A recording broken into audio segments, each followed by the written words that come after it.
Hey, Howard. In case you need a lawyer, here's my business card. I'm attorney Howard Ankin. Oh, hey, Howard. If you or someone you know has been hurt at work, Ankin Law can get the medical bills paid, the lost wages reimbursed, Oh, hey, Howard. and the compensation you deserve. Hey, Howard. We're one of the largest filers throughout the state of Illinois of workers' compensation claims. We're here to help. Call 312-6-million. Injury law made personal, that's Ankin Law.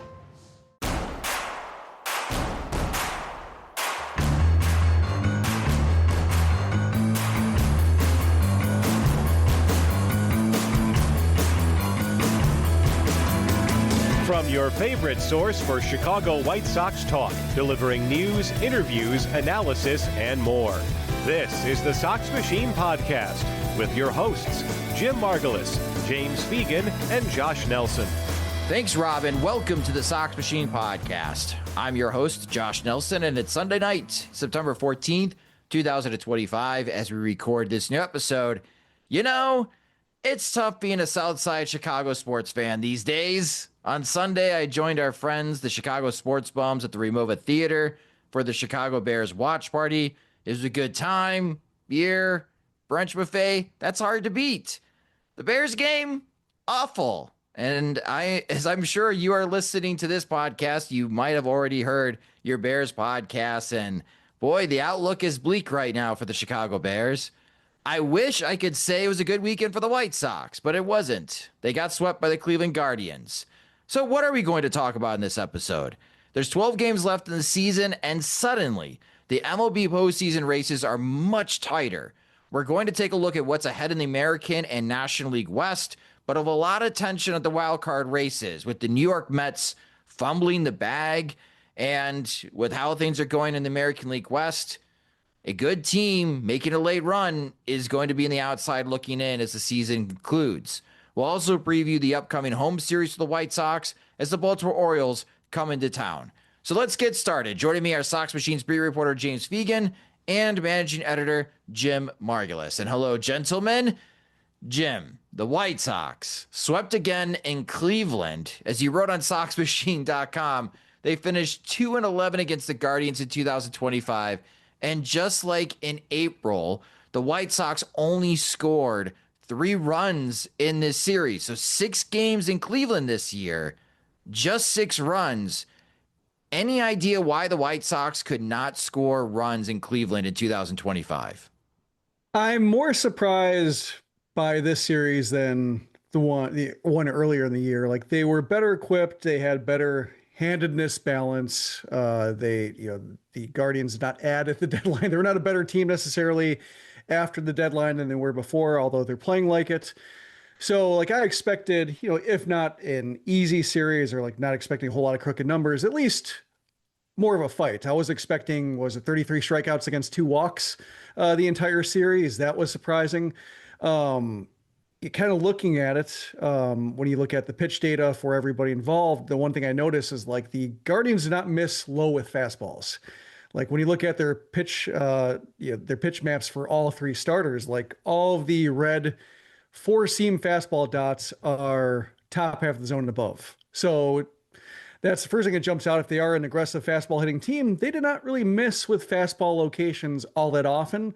And then, I think when they showed the ability to command other pitches early in the count with regularity, like Tanner Bybee did early on, just like dotting the inside corner with cutters and then, throwing curveballs in there and just making them guard half of the plate, both quadrants up and down on that side of the plate, that I think it does temper their aggression against fastballs and kind of neutralizes them. So aside from like 3 games in a row where nothing went right offensively, that would be like my leading theory, is that, oftentimes this fastball hitting version of the White Sox, when it doesn't go well, you see like pitchers pitching backwards. It wasn't quite that, but I think the Guardians just did a very good job of executing the pitches they're called to execute.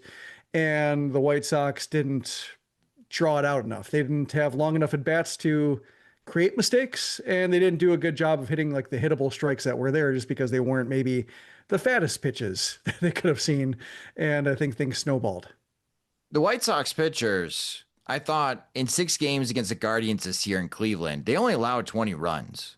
So it's not like Cleveland is blowing the White Sox out of the water in Cleveland, Jim. These have been competitive games that the White Sox are in. But to your point, they just could not find that extra hit or can get a rally going. Even the home runs dried up for the White Sox in Cleveland this year. Yeah, I mean, it kind of embodies both teams. One team is very good at maximizing the margins and getting by with less than stellar talent, or sometimes not even an outfield they get by with. And the White Sox just, they're, what's their record? 12-33 or something like that, 1-run games. Like, they are very used to having things go against them or not capitalizing and having one inning go by the boards that they should have made more of, and then the bullpen comes and shuts them down. So I think the White Sox, we're seeing them embody or try to emulate the Brewers a lot in terms of how they want to go about their business. But I think the Guardians aren't a terrible example either in terms of, like, with the talent you have, how do you win more games? How do you try to win more with 3 runs or 4 runs? I think they're another team that can serve as role models. Yeah, and Cleveland consistently proves in recent years that they are comfortable winning these tight 3-2, 4-3 type of ball games. James, from a manager's perspective, this is Will Venable's first year with the Chicago White Sox. When you have this level of struggles at one particular place, maybe against one particular team, it's not a great record for the White Sox against the American League Central this year. Do managers ever open up and talk about how sometimes they have to prepare differently against a team, or maybe even against a team in their home stadium? Probably in a more concentrated, we are doing the same thing over and over again situation. I think maybe if this is 2021 or 2022, where it's like a division crown centered team trying to figure out why I need to get over the hump for this situation, maybe it enters more. I mean, the biggest thing I think you would say if you're Will Venable is like, well, I've had a different roster every time I faced them in some form, major way this year. Like, as far as like expecting lefties with power to like do something this weekend, that's probably not what we were thinking of when they went there earlier in the year. So I think it's probably a little bit light on sample to center it all around Cleveland. Like what Jim was saying with the strikeout to walk ugliness, that started happening in the Rays series. Even with there was some more production around it, they had like some game where it was like 13-1 or 13-0. And I asked Will about it at the time. He kind of thought it was more of a one-off because their strikeout rate had been one of the lowest in the league in the second half. But with Colson kind of in a funk of recent, the strikeouts really cropping up with him.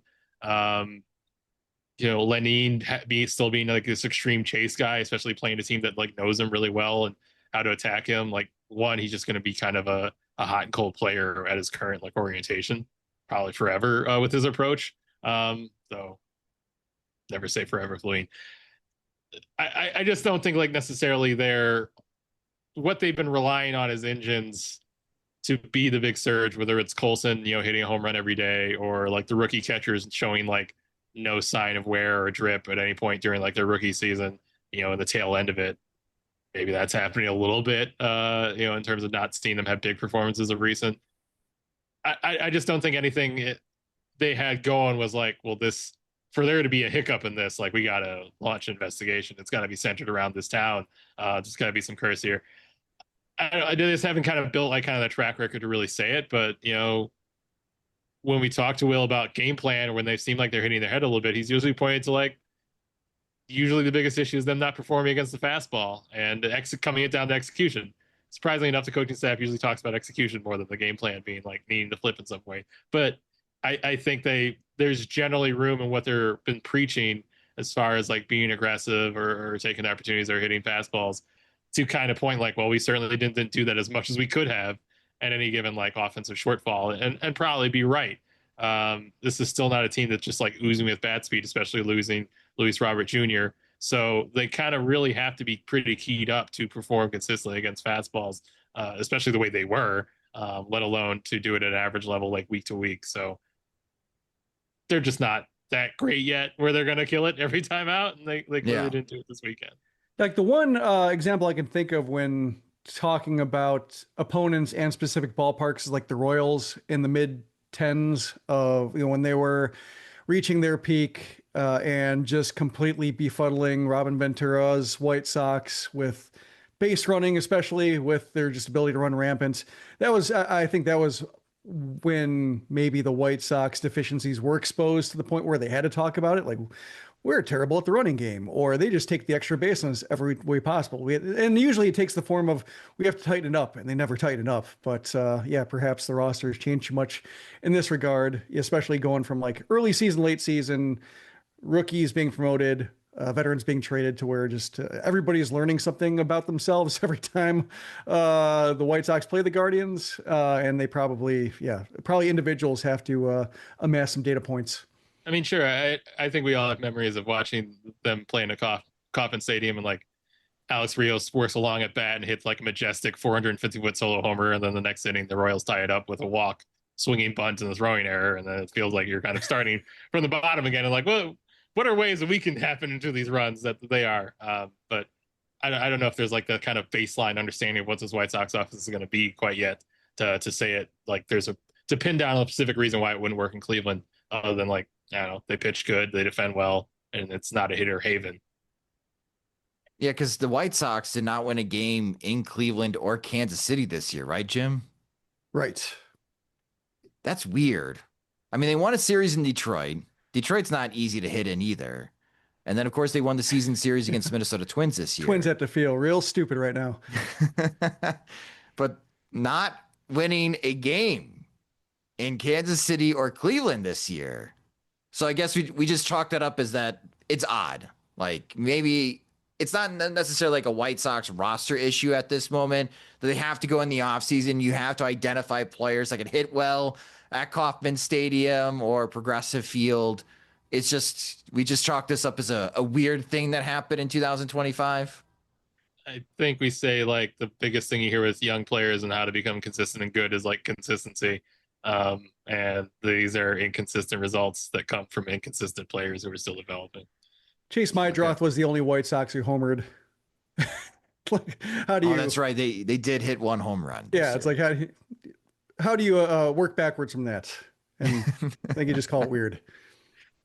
Yeah. Well, unfortunately, yeah, the White Sox get swept by Cleveland, and now they come home. This is the final homestand of the season for the White Sox. They have 3 games against the Baltimore Orioles, a day off on Thursday, and they finish their home schedule against the San Diego Padres this upcoming weekend. Very busy weekend in Chicago. It's also Riot Fest that's going on in Chicago as well. So last hurrah for the city before fall sets in.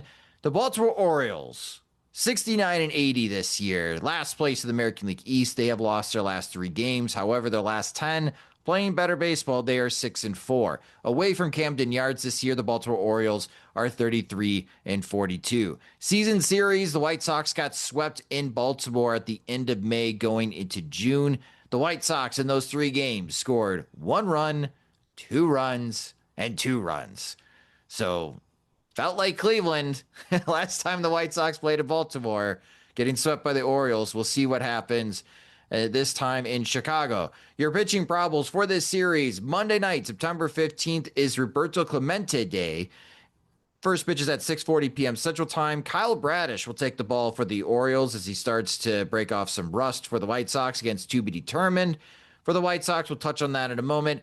Tuesday night, again, first pitch is at 6:40 p.m. Central Time. For those that are on White Sox Twitter, this is the From the 108 bobblehead game. To be determined for Baltimore. Shane Smith will take the ball for the White Sox.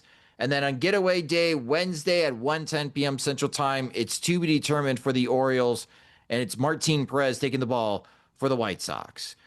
Let's start from a White Sox perspective, James. What or any ideas that the White Sox have for the pitching plan on Monday against Baltimore? It's Tyler Gilbert opening for Sean Burke, which I believe he's done in the past. I want to say specifically in Sacramento, and led to one of Burke's better outings of the year. But Burke does not have like actually like the most extreme splits in terms of results with lefties. It's more that lefties like tend to get him up in a lather and spamming, running up his pitch count, and toggling between fastball, curveball. And the article that we ran on Sunday was about him feeling like he's comfortable enough with his changeup to flip it in just enough. He threw it like 3 times in his first start up and felt like that was perfect. Just like when he needs it, he'll throw it, but not before. Not as kind of an establishing pitch. But obviously, the command needs to be better than lose it for a bit and walk the bases loaded. But at least from all signs, the way they treated him that first start wasn't like the most ringy endorsement. They got the bullpen up when he got in trouble in the second, and like pulled him pretty quick in the fifth, like when the lineup turned around for the third time. But I think certainly the easiest route to finishing out, essentially 2 more turns of the rotation is probably have him do it rather than force another bullpen game around bullpen that's worked. I think at least top 5 in innings in the league. So maybe they have to use an opener for it. It's going to look like a good idea, but I think Burke is probably a good route to go, especially if what he feels like has helped him mechanically is going to have him sitting at a higher velocity, contrary to what your, granddad might say. Velocity always helps a little bit. So if he can sit above 95, I think that provides some margin for error for his command, which Will Venable has harped on as being the thing for him. Well, he hit 99.8 miles per hour, as we mentioned in our last podcast episode. Burke did in his last outing at home. James, was Bradish the pitcher for the Orioles? Oh, yes. Which Pedro Grifol kind of already thinking about it. I'm doubling down. I was thinking of ways, to be kind of like not say it, but be like, while we're breaking up with Will pregame Monday, be like, just keep your head about this one. Anything can happen in a baseball game. Don't need to overact any results. And Corey Lee's back, Jim. Because it was Corey Lee that was like, I don't think so. He can have his opinion. We have a different opinion. Yeah. Rough fair. Oh, the beginning and the end for Pedro. First fully in the majors. Not an outspoken dude.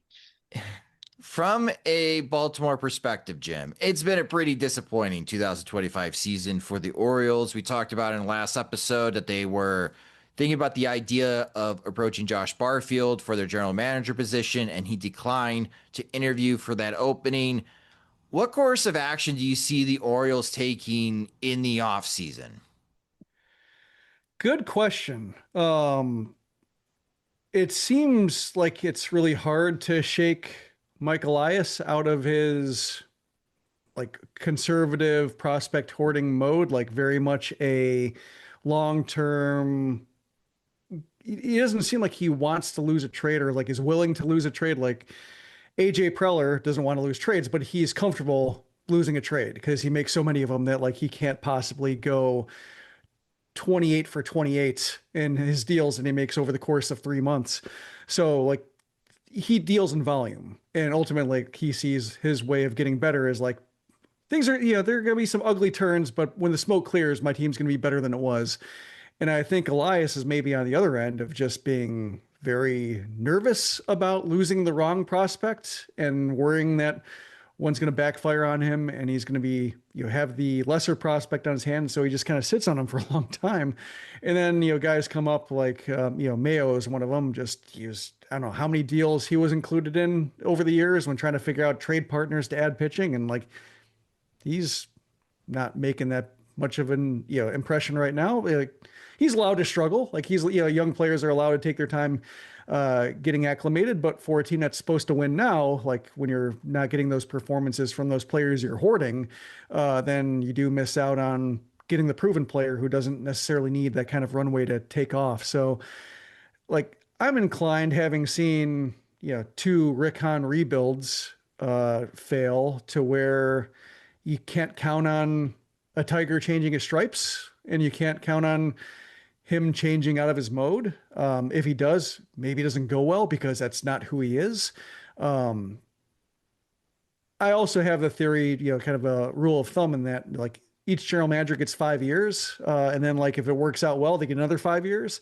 And in this case of Elias, like this, I don't know if he has a second idea. And so I'm really, I'm not concerned. I'm concerned, for Orioles fans, because I think they deserve better than what they've gotten, but I don't have a whole lot of confidence that somebody whose philosophy seems very clear can all of a sudden pivot into something more fruitful. And I think it's, kind of disappointing. New ownership really hasn't poured gas on it either. Like I think the other surprising thing is like, I would expect maybe the ownership to look at Elias and say like, why aren't you doing more? You're not under the Angeloses anymore, and make something happen. And, Rubenstein doesn't seem very, trigger happy. Maybe that'll be for the better at some point, but right now it's just like they seem like they're still crying small market. So they've turned into one of the cautionary tales for the White Sox whenever Justin Ishbia takes over. Don't count on the next guy being better, because look what happened in Miami. Look at what happened in Baltimore. So yeah, I don't know, just because what we do know hasn't worked, and perhaps they just keep going to that because they don't have any ideas. It just really to Jim's point, when I was sorting through it, when Josh Rojas got DFA'd, and I was trying to check to see if he had been like the lowest WAR for the American League, and like Heston Kjerstad was right next to him, I thought like that shouldn't be here. That's not a good sign. I looked over at Baltimore too much, but if this is how far the debris is like flying from the blast zone, this is not good. No. Is Heston still on the major league roster, or did he get demoted? So. Yeah. Yeah, and just looking at like Baseball Reference as far as their MLB draft efforts, the last time that the Orioles used a first round pick on a pitcher was Grayson Rodriguez, which it's been difficult for him to stay on the field. That's the part for the Orioles that I'm just not understanding, Jim. It is clear they have a need for pitching, but at the same time, all these hitters as well just seem to take like a step backwards this year for Baltimore. Like, they're not that big of a threat offensively as I was expecting them to be. I wonder if Ryan Fuller, I don't know if I probably wouldn't go on the record in saying so.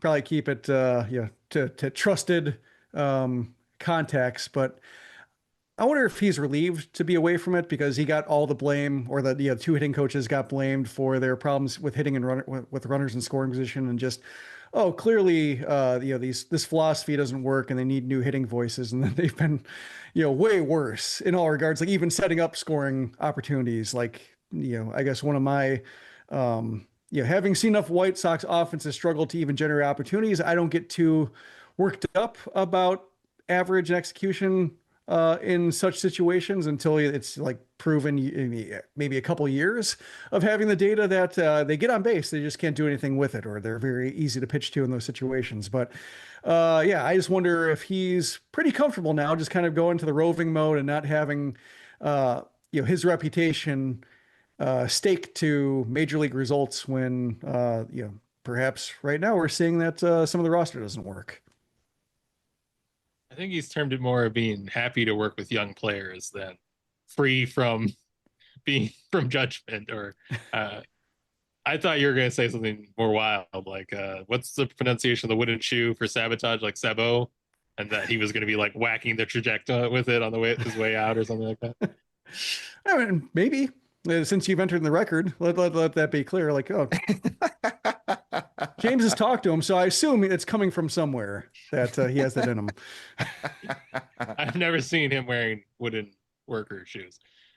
Well, now we have this idea, James. Pitch it to Ryan next time you see him at the stadium. Ryan, you should wear wooden shoes when you're around. Well, not anymore. Well, we'll recap what happens between the White Sox and Orioles later this week, and then preview the weekend series against the San Diego Padres in our mid-week podcast episode. But for this episode, and I think for any podcast that you listen to about Major League Baseball, suddenly things have changed. A month ago, I thought Jim nailed it.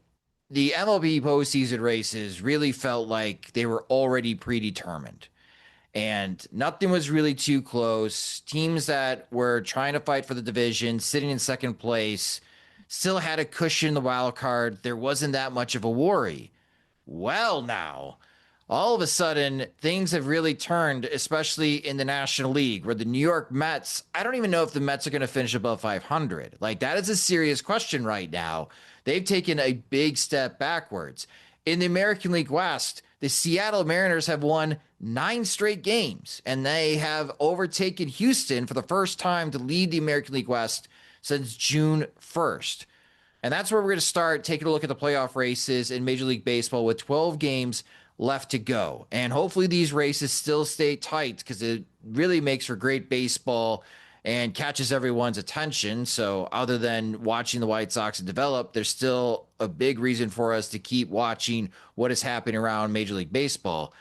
Starting in the American League West, the Seattle Mariners now lead that division by a game over the Houston Astros with an 82-68 record. The Astros are 81-69.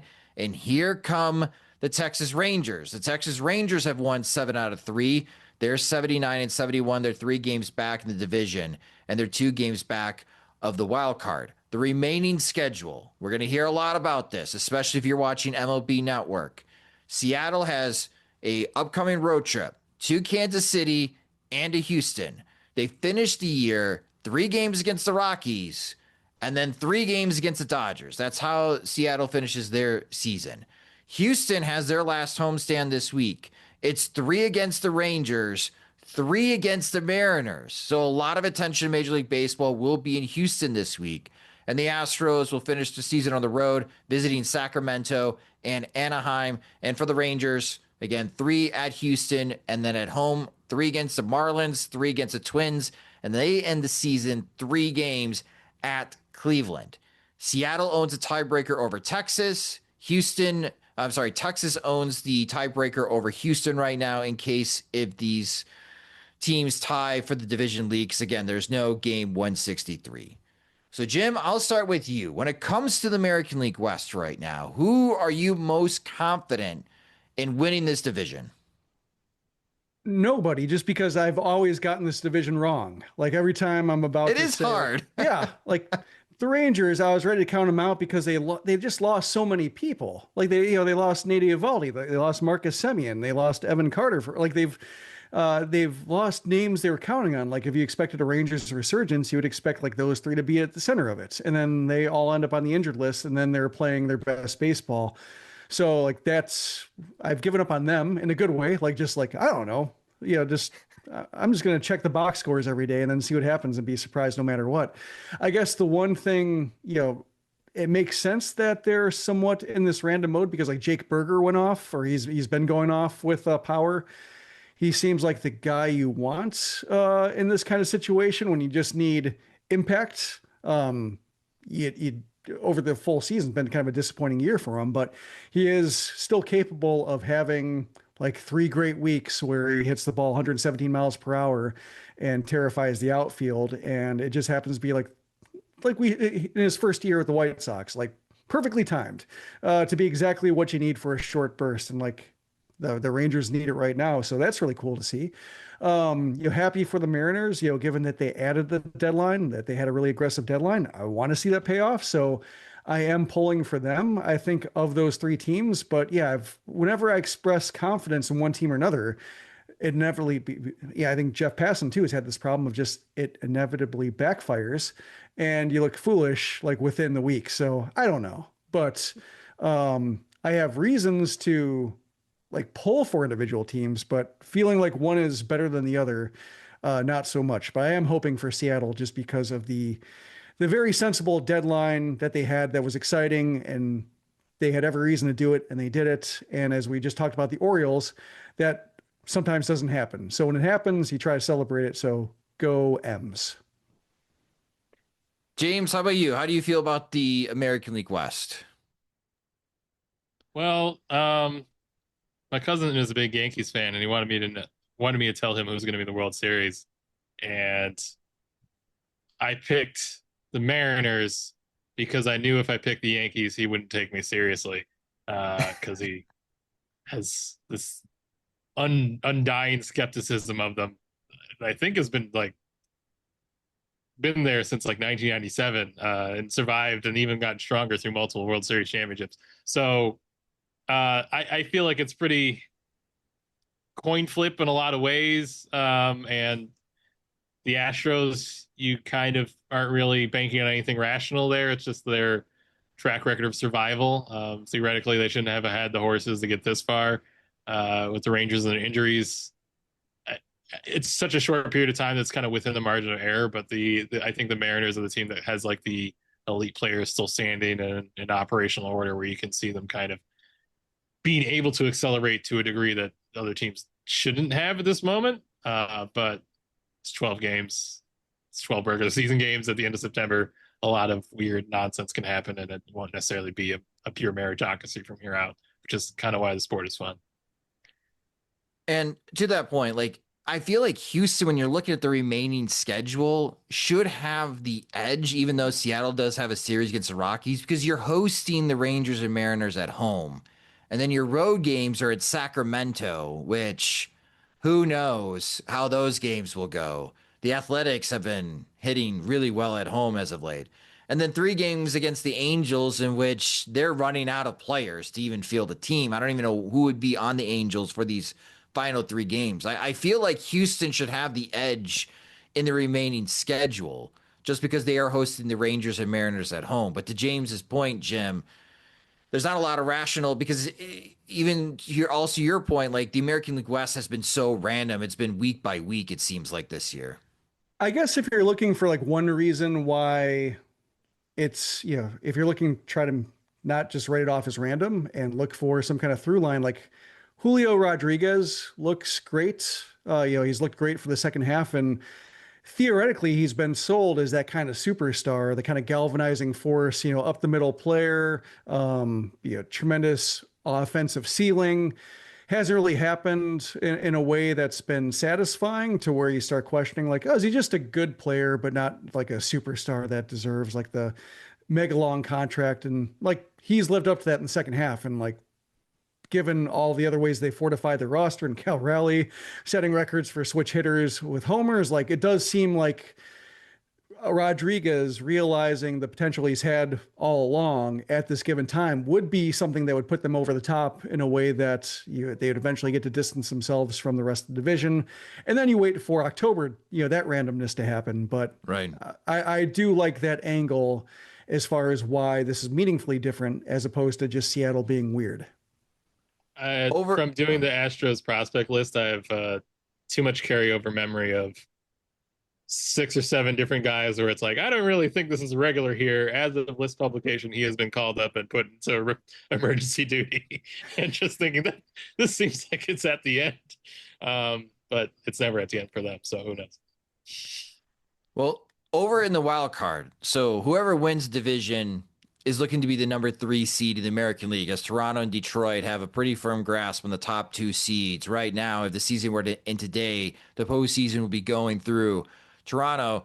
In the wild card, Boston, thanks to an outstanding start by Garrett Crochet on Sunday Night Baseball on ESPN, Boston was able to salvage 1 win at home against the Yankees. The Yankees still, though, have the lead on the 4th seed. They're 83-66. The Red Sox are a game and a half back of the Yankees with an 82-68 record. Right now, the Astros would be your 6th seed at 81-69, followed by the Rangers. And thanks to sweeping the White Sox, the Guardians are there 2.5 games back of the Astros for the final wild card. The remaining schedule, the Yankees might have one of the easiest 12-game stretches left in Major League Baseball. 3 at the Twins, which they absolutely own the Minnesota Twins. 4 at Baltimore. 3 at home against the White Sox, and 3 at home against the Orioles. Yeah, the Yankees don't have to worry. Boston, 3 at home against the Athletics. They go on the road to Tampa and then Toronto, and they finish the season 3 games at home against the Detroit Tigers. That is not an easy stretch for the Red Sox.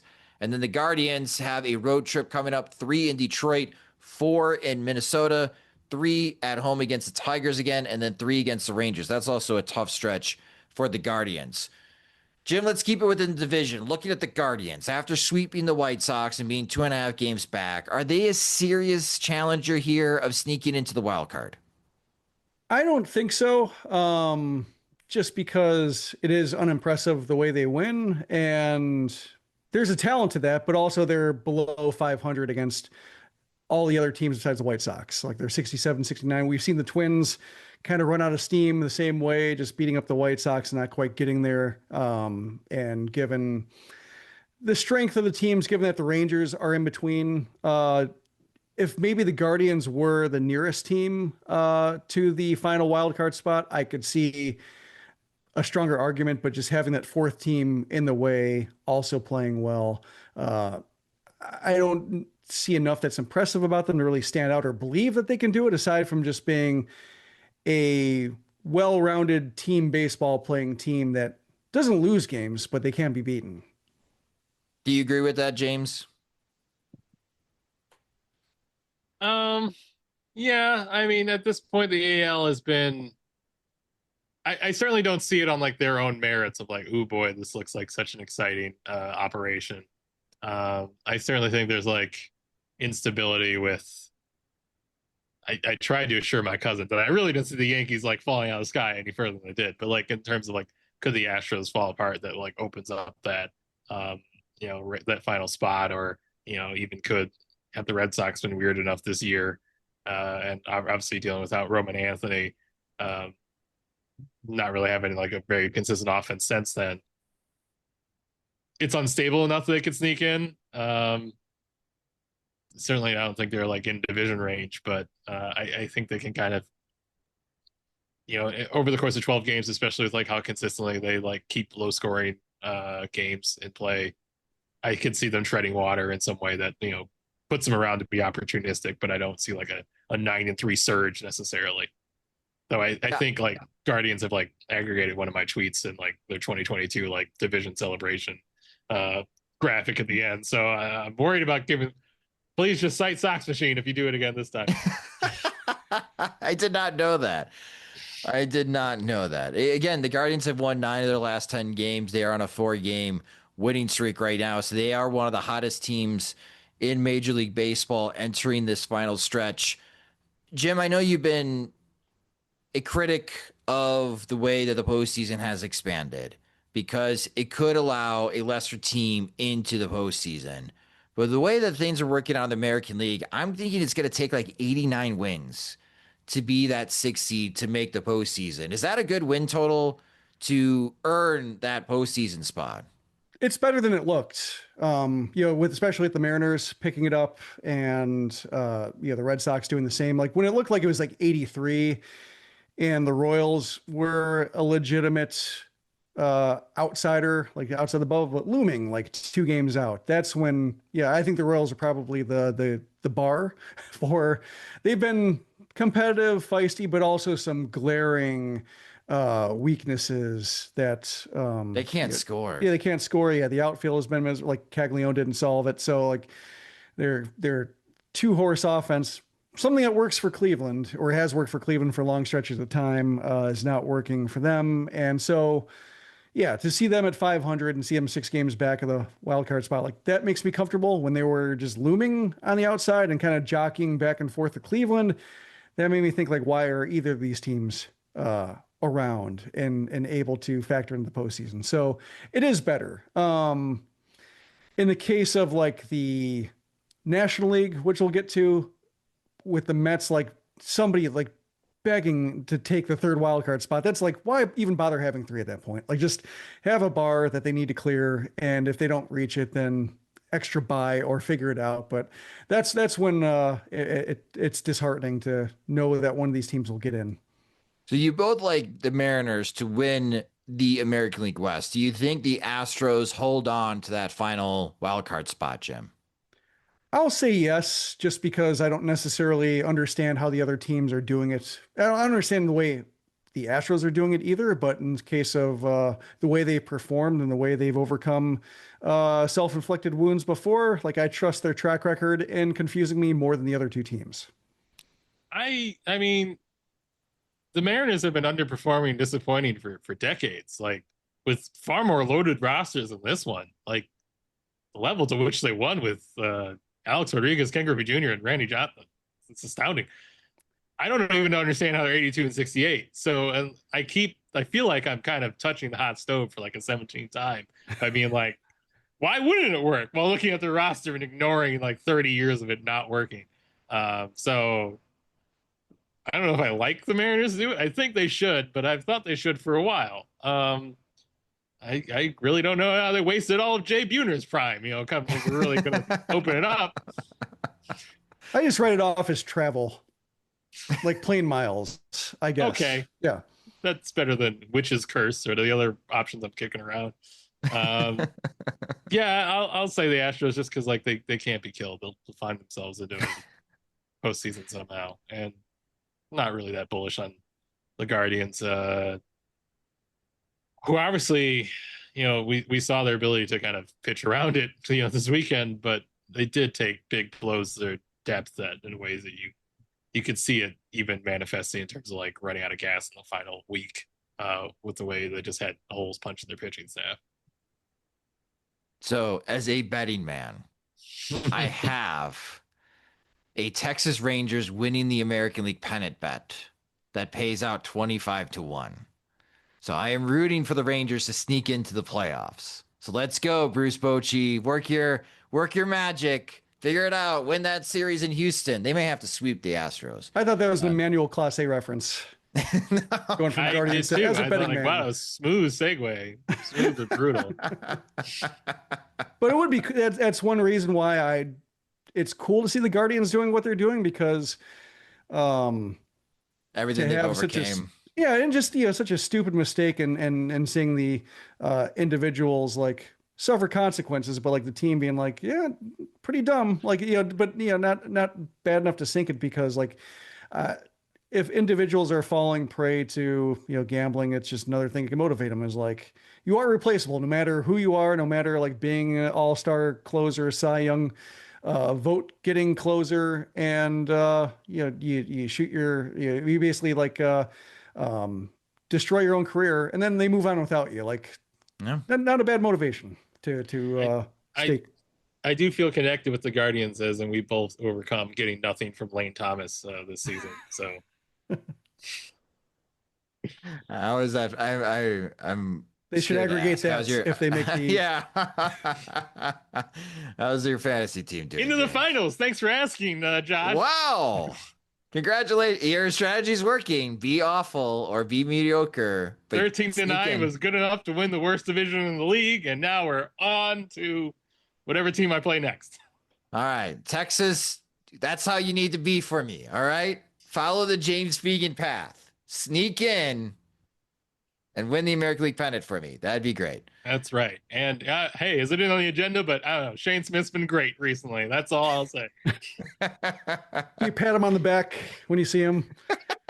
Rub his shoulders. Just a little wink. Just like corner man talk. The last thing I do want to chime in on the Guardians, Stephen Vogt, the manager of the Guardians, he did catch some heat during the season when the Guardians were struggling, but I view him as a really good manager. I didn't know what to expect when the Guardians hired him to replace Terry Francona. I thought you never want to be the next guy to replace a very successful manager in any sport, even like head coach as well. But I think he's done an excellent job with the Guardians. I wonder if baseball is a little bit different in that regard, because like Pat Murphy replaced Craig Counsell. Yes. Did just fine. Joe Espada has been doing pretty well, all things considered, given some of the end of era transitions that the Astros have had to go through. Like, he's done remarkably well. So I wonder if baseball is a case where if you have a good front office that knows what it wants the manager to be and how they funnel information through it, and how they try to allocate the talent for that manager. Like, I wonder if that's easier to do than like trying to transplant a manager and then like make it work. Craig Counsell, make it work. Joe Girardi, and places where the infrastructure above them isn't as solid. Well, the Milwaukee Brewers, to that point, as we segue over to the National League, the Brewers have already clinched a playoff spot. The Philadelphia Phillies magic number is 1. So things are being determined in the National League. In the National League West right now, the Dodgers have a 2.5 game lead over the San Diego Padres. The Dodgers are 84-65, while the Padres are 82-68. It's not an easy schedule for the Dodgers. So this upcoming homestand, their last of the season, 3 against the Phillies, and then 4 against the Giants. But the Dodgers did handle their business in San Francisco this weekend. They end the year at Arizona and then again at Seattle. The Padres, 3 games at the Mets. I don't know what to make of that series anymore. Then they're in Chicago to face the White Sox, but then they come home against the Brewers and Diamondbacks. So that would be a bit tough for the Padres and how this season ends. Jim, this feels like the Dodgers have this wrapped up. I think it's just too much ground for the Padres to overcome the Dodgers in the final 12 games, I should say. Do you agree with that sentiment? Yeah, it's a case where like the tiebreaker makes a big difference. Having that extra game, if there were game 163, and I do miss the game 163s, that's another reason why the new postseason format kind of annoys me. I think that you might be able to close that gap, but having to win the extra game makes it a lot harder, and I think we've seen that manifest itself before, just looming large when that 3-game gap is actually 4. It's hard to do. Yeah, especially when you don't have any games against each other. Yeah, That makes it a lot more difficult. So when you look over to the National League wild card, so the Cubs are in good shape. They're 8.5 games ahead of the New York Mets for the final wild card spot. So even though they're not going to win the National League Central, the Cubs are in a healthy spot to host that wild card series, the best of 3 at Wrigley Field, followed by the Padres and the New York Mets. The New York Mets are now 77-73. They have lost 8 of their last 10 games. And now they have invited teams like the San Francisco Giants, the Arizona Diamondbacks, and the Cincinnati Reds, who are currently below 500. These teams hovering around 500 are within 3 games of the New York Mets of making the postseason. James, let's say the improbable happens and the Mets don't make it into the postseason. Is this going to be one of the biggest surprises in 2025 when looking at Major League Baseball? I suppose so. Yeah, the Mets were supposed to be good again, and obviously spent and dominated the news cycle to an outsized degree. I think I don't want to come off as minimizing the importance of spending, because obviously it dictates so much about the power of the game. It's more just my grievance with the way the sport is covered, especially in the off season, where activity gets equated to this team is good, kind of automated. It's talked about kind of the end all be all, as opposed to a supplement to actually assessing organizational depth, which no one really seems to have the patience or appetite to do, and kind of centering around what kind of impact a single star player has, which is, at the same time, if you start speaking up about that too much, you start to kind of give a allowance or forgiveness or excuse to teams to pretend the reason they're not spending money is because they're above it, or they're thinking more deeply about team construction. Really, it's really a route to cheap out. But from a cynical baseball writer standpoint, yes, we got Mets shoved down our throat because they were the center of the biggest news story and the chase and this whole pseudo process, and consuming the sport like a business drama, rather than anything that's relevant about the mechanics of it between the lines and all sorts of things that I don't have the biggest appetite for. So surely it's tempting to explain haha, this is why you should have listened to all the people who are writing about David Peterson's 4-seam shape or something else you didn't find interesting at the time, because now it matters. But I definitely, to hop onto a different hobby horse, right now, despite the Mets looking like the worst thing ever, and generally looking like they're trending towards disaster, which is simultaneously being covered this big shocking thing, because obviously we all had bigger expectations. I'm sure I predicted them to be a postseason team.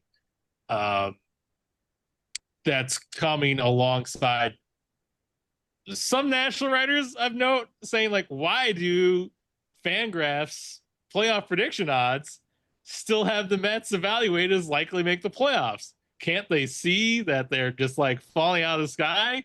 It's well, no, that's the computer. The whole purpose of doing statistical projections are not so there's a number that correlates with what you're seeing and feeling from day-to-day reactions. It's to ground it in well, based on what is established as this team's strength, they should perform to this level. So based on like the way the Mets have performed in the past and their pedigree and their like statistical production, they look a lot better than these teams, which is the bedrock of why we thought they were going to be good in the first place, which is why them losing and falling apart is a noteworthy response. So, of course, our statistical predictors of what's the likely thing to happen are not going to be reflecting this thing we're all talking about, how unlikely it is. So that's two. I love it. About how I hate a lot of sports media coverage packed into one. I feel like sometimes I'm like that Seinfeld character who becomes Jewish for the jokes. I became a sports writer to talk about how much I hate sports media. But I can do it. I can say it. I love it. I love it. Giants, Diamondbacks, Reds. Out of these three teams, Jim, who do you think can seriously overtake the Mets as the final wildcard team?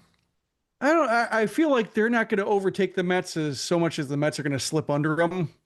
Like, they're okay teams, but they knew at the deadline they weren't good, and like they all acted accordingly. And so Did that's the Giants, though. I mean, after they acquired Rafael Devers, I still thought they had some hope.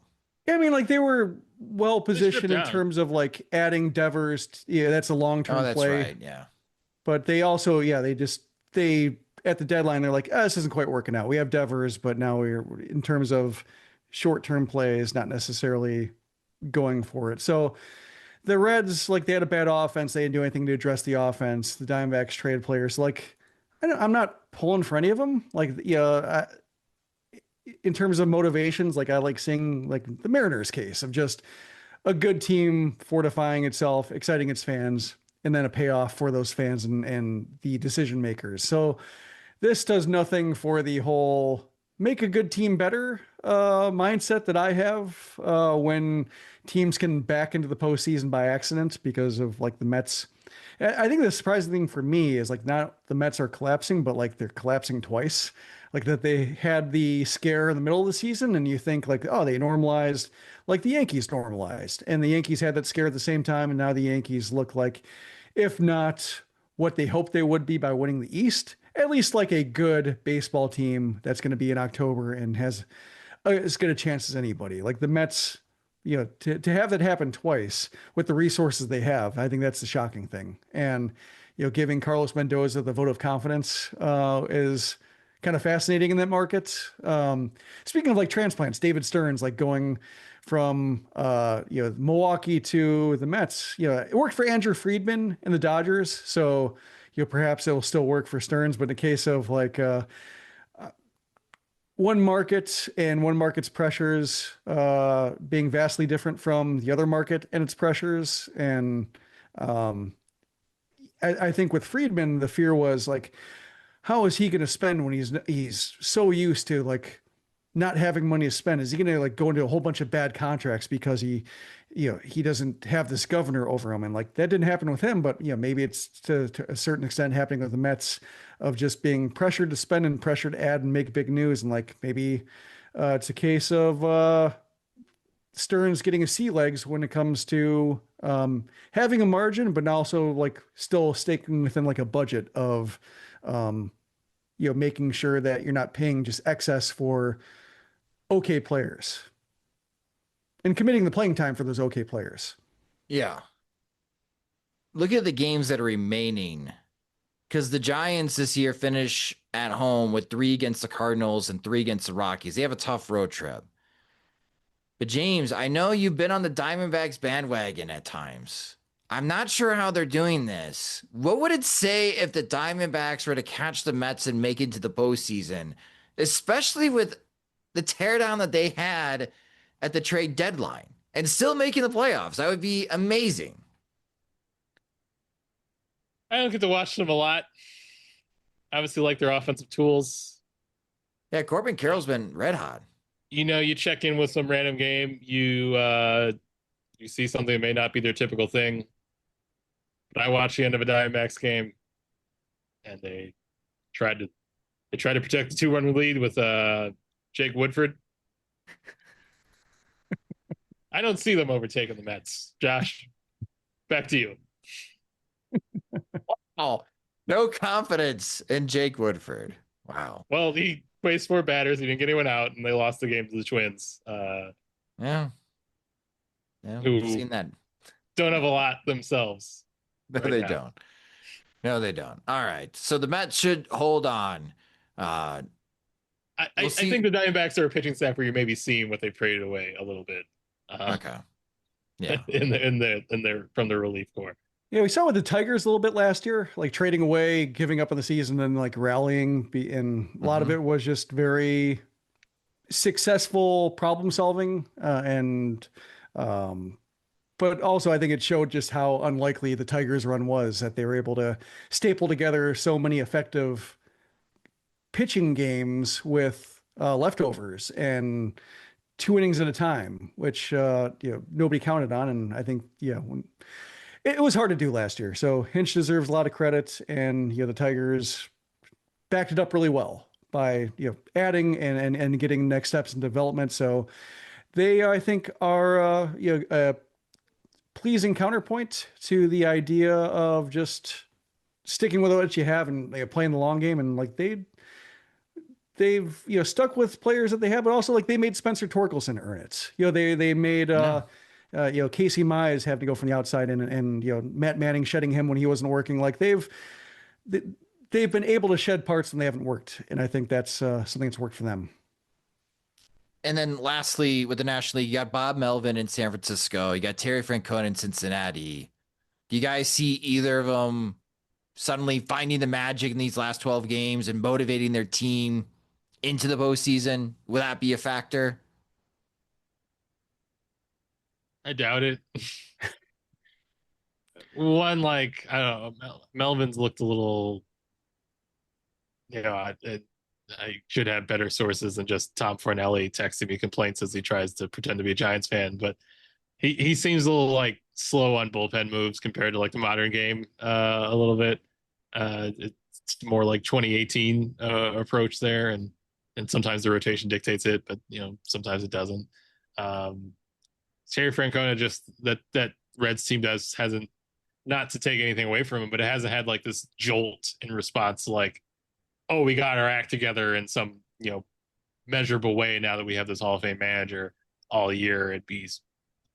I'd wonder where it's coming from if it happened now. Like they didn't like advance to some like higher level of play or unlock some like new approach that made a bunch of players like click to some new levels. Like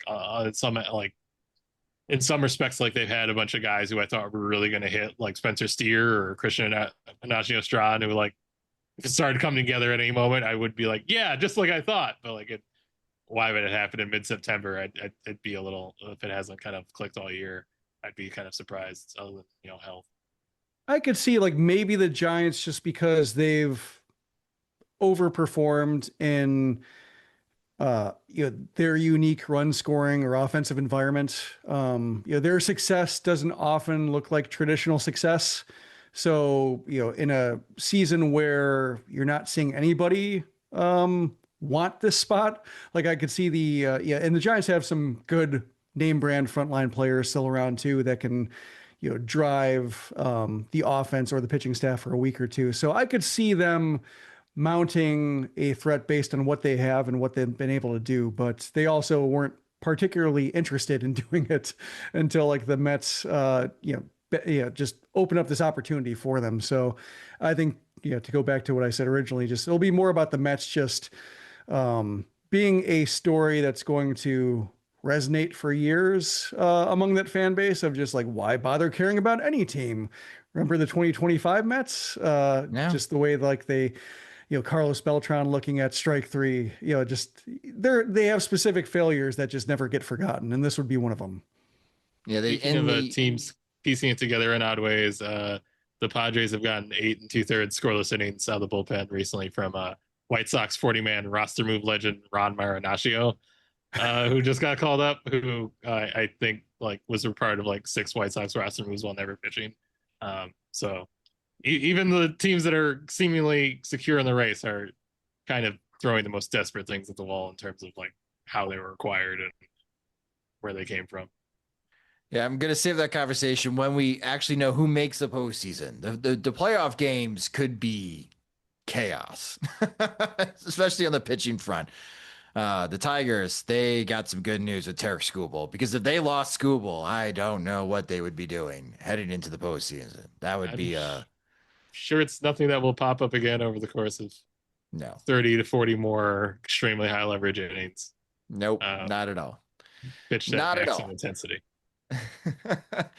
We'll see what happens this week. Again, a lot of eyes will be in Houston as they have back-to-back series against the Rangers and Mariners. So we should have a clearer picture, maybe, in the American League West, and we'll see what the Mets do as they host the Padres to start this week, and we'll keep tabs on this as we get closer to the end of the regular season.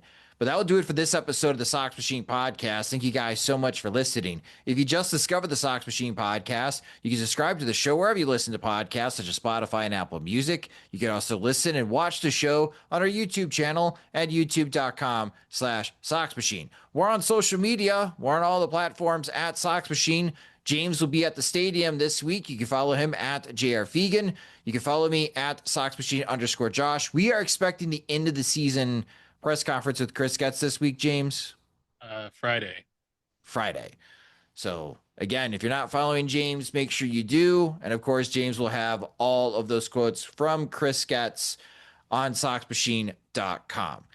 Speaking of being able to read those quotes and read James's work, you can become a Sox Machine subscriber by signing up at SoxMachine.com. Monthly plans start at $5. That unlocks all access to all of our coverage of the Chicago White Sox and Major League Baseball.